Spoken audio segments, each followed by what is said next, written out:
Morning, guys. Welcome to Saturday Q&A right here on Digital Outlook. I'll tell you what, boy, what a beautiful, gorgeous day it's turning out to be thus far. A little chilly, but very, very nice to be sure. Wow.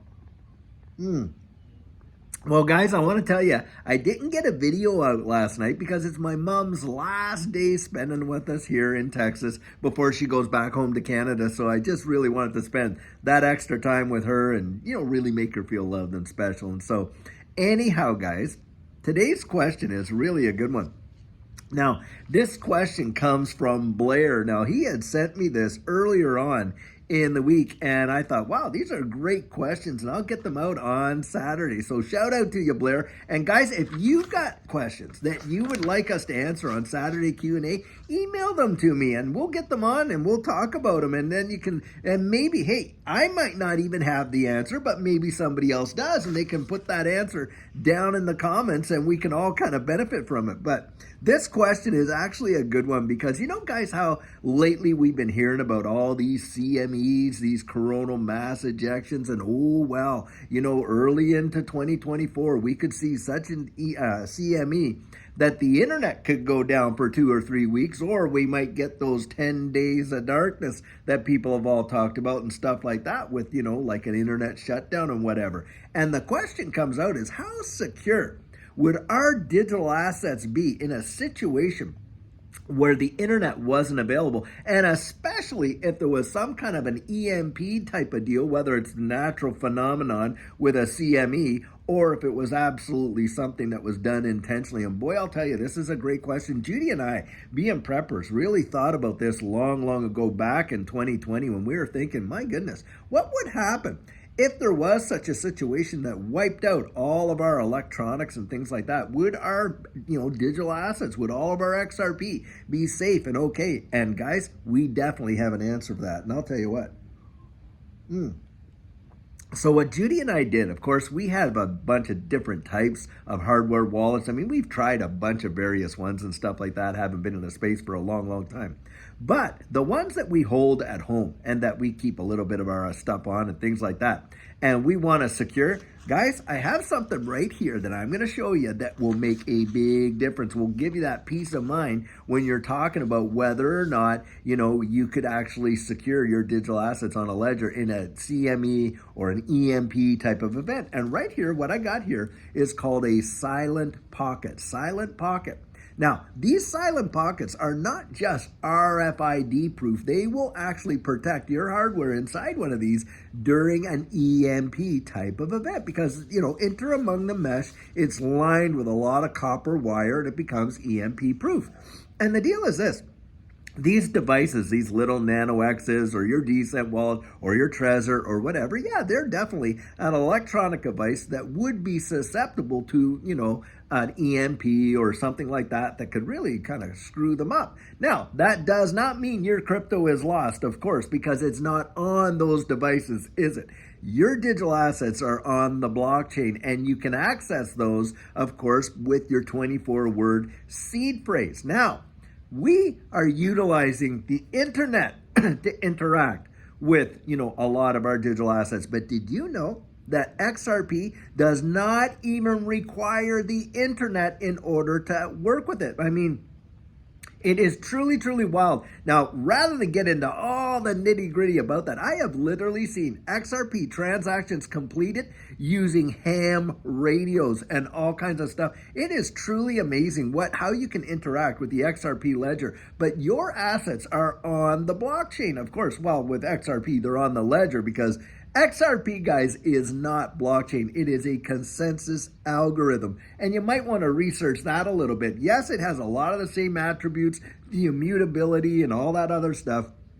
But in and of itself, it is not necessarily blockchain based like Bitcoin and stuff like that. It is a different algorithm. Same with Hedera Hashgraph. That is not blockchain. That is not blockchain at all. And of course, there's other ones like that. But needless to say, a silent pocket will protect your devices in a situation like that so that they don't get fried. So that's an answer to that big question. Now, of course, a lot of people say, well, hey, if I'm not able, if all that happened, what would happen to the, all of the information on the internet about our digital assets. Could they be wiped out?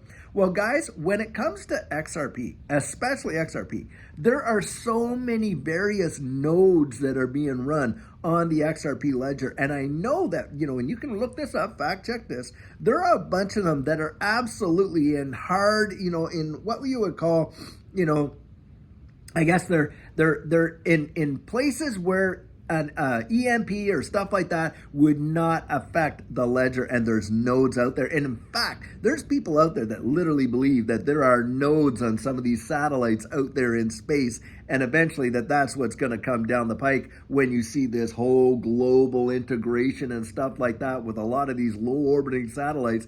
They're going to be nodes, for all of these various networks on a lot of these satellites and stuff like that. And of course, when you're talking about banking the unbanked, that makes total sense because, people would be able to have access even in the remotest areas to, this network and all of their digital assets and stuff like that. Money has to flow like that. It has to be available at all points, even at the smallest little podunk town. If we're on central bank digital currencies, hey, and that's the medium of exchange, you're going to have a way to interact with it. Doesn't matter where you are. And that's why a lot of people believe it's the low orbiting satellite systems that they're putting up there, like Starlink and other ones, that will be used in order to facilitate that. Anyhow. Now, let me just read a little bit more of these questions here because, we got a couple of them in there. And this is what he's come out and said. He said, I've seen a couple of news stories recently about the internet outages in India. And one province has had their internet shut down by the government for several months now.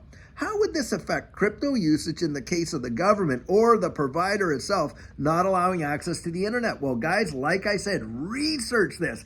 I'm not going to go into the technical detail, right in here. But I'll tell you what, you can access the XRP ledger without even having the internet. Isn't that phenomenal? Like I said there, I have literally seen people have done transactions, and you can research this too, on YouTube where they've literally used, really cheap, inexpensive ham radios to interact with the XRP ledger and absolutely have transactions applied. So that's there. Now, the other question says, along the same lines, what about an EMP? Well, we talked about that one. Or a coronal mass ejection.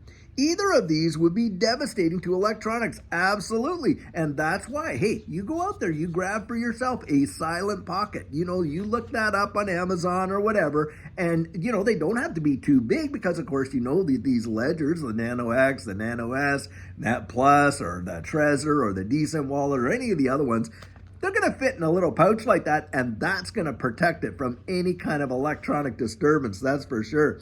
Now, he's saying, would our crypto be safe in a cold wallet? Yes, guys, because your digital assets are not on these cold wallets. What these cold wallets do is they hold that cryptographic key that, never leaves the device, but that when you actually say, oh, okay, what you're really doing there is you're signing a smart contract right there to say, yep, and then it releases that information and it authenticates it. And as a result, hey, your digital asset transfers, they happen, but it's not on this device, only the cryptographic keys, and of course your 24-word seed phrase. Now, having said that, of course these devices come with a 24-word seed phrase cards, those paper cards. Well, guys, what would happen if it got all wet and, you forgot the words and the ink ran down, or, for God forbid you lost or got in fire or this, that, or whatever? There are available products out there where they're made of titanium and all these different things where you can absolutely get your 24-word seed phrase on that and absolutely have that assurance. Should the house burn down, should this, should that, or whatever, God forbid, right? But your digital assets, your 24-word seed phrase would be protected and you wouldn't lose it there. And that's something else to consider when you're talking about the security of the custody or your self-custody of those assets. That's one right there. Now, finally, he's coming out here. Finally, conspiracy tinfoil hat warning. Will the move to central bank digital currencies really be a method of complete control of the massive? And if so, what are our moves now to ensure we are not destroyed? Well, this is a big time deal, isn't it? Because, of course, when you're talking about a monetary instrument, current monetary instruments, store of value, unit of account, medium of exchange. Well, we know for a fact that the Federal Reserve and the government have been talking about adding a fourth element to it, haven't they? And that is the social credit, social control method in there, where they literally can turn your money on or off at will with a central bank digital currency. That capability is definitely there. In fact, if you go to Ripple's website and you go to the CBDC section and you see how they promote their CBDCs to central banks and the way in which they literally will say right in there that the central bank can control who actually has the money. And this is a big deal. Now, of course, you're dealing with a lot of legislative things around the wide world to protect people's anonymity and privacy and things like that. But it's kind of like, when a government gets that level of control, how are they going to use it? Well, we know for a fact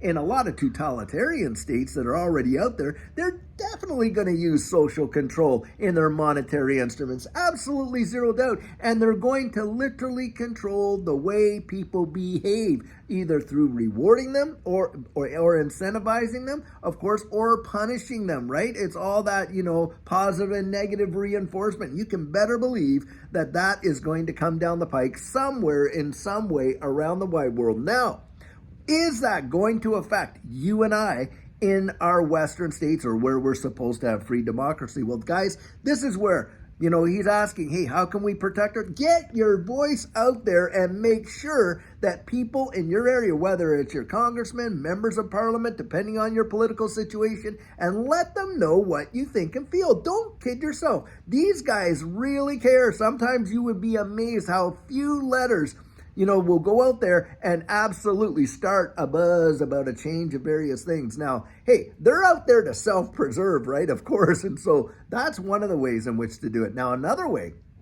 and a lot of people have talked about, is this.